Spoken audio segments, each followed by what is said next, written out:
ಇನ್ನು ನಮ್ಮ ಮೆಟ್ರೋದಲ್ಲಿ ಯಶಸ್ವಿಯಾಗಿ ಹೃದಯ ಸಾಗಾಟ ರಾಗಿಗುಡ್ಡ ನಿಲ್ದಾಣದಿಂದ ಬೊಮ್ಮಸಂದ್ರಕ್ಕೆ ಹೃದಯ ಶಿಫ್ಟ್ ಮಾಡಲಾಗಿದೆ. 15 ನಿಮಿಷದಲ್ಲಿ ಕೇವಲ 15 ನಿಮಿಷಗಳಲ್ಲಿ ಅಂಗಾಂಗ ರವಾನೆ ಮಾಡಿದಂತಹ ಸಿಬ್ಬಂದಿ.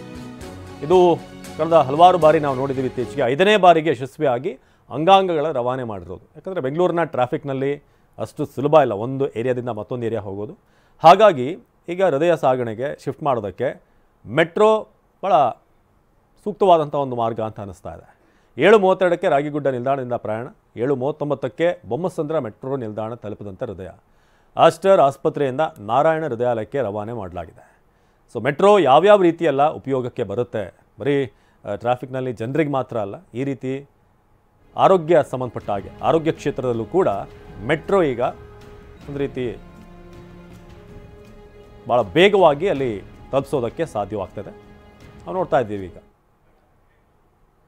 ಆಪತ್ಬಾಂಧವರಾಗಿ ಈಗ ಮೆಟ್ರೋ ಈಗ ಆರೋಗ್ಯ ಕ್ಷೇತ್ರದಲ್ಲೂ ಕೂಡ ಈಗ ಕಾರ್ಯನಿರ್ವಹಿಸ್ತಾ ಇದೆ.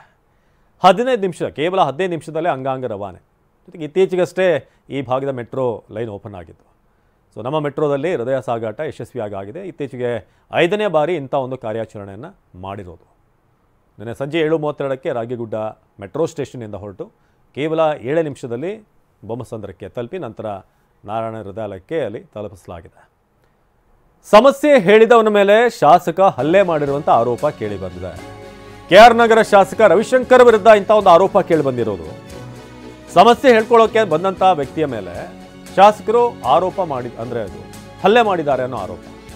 ಗ್ರಾಮದಲ್ಲಿ ನಡೆದಂಥ ಕುಂದುಕೊರತೆ ಹೇಳ್ಕೊಳ್ಳುವಂಥ ಸಭೆಯಲ್ಲಿ ಹಲ್ಲೆ ಮಾಡಿದರ. KR ನಗರ ಶಾಸಕ ರವಿಶಂಕರ್ ಹಲ್ಲೆ ವಿಡಿಯೋ ವೈರಲ್ ಆಗಿದೆ. ಕಾಂಗ್ರೆಸ್ ಶಾಸಕ ರವಿಶಂಕರ್ ನಡೆಗೆ ವ್ಯಾಪಕ ವಿರೋಧ ವ್ಯಕ್ತವಾಗಿದೆ.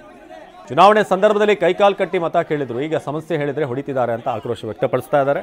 ನೀವು ಕೊಟ್ಟಂಥ ಓಟಿಗೆ ವಾಪಸ್ ಏಟು ಅನ್ನೋ ರೀತಿಯಾಗಿ ಆಯ್ತಾ ಅನ್ನೋ ಪ್ರಶ್ನೆ ಈಗ ಮೂಡ್ತಾ ಇದೆ.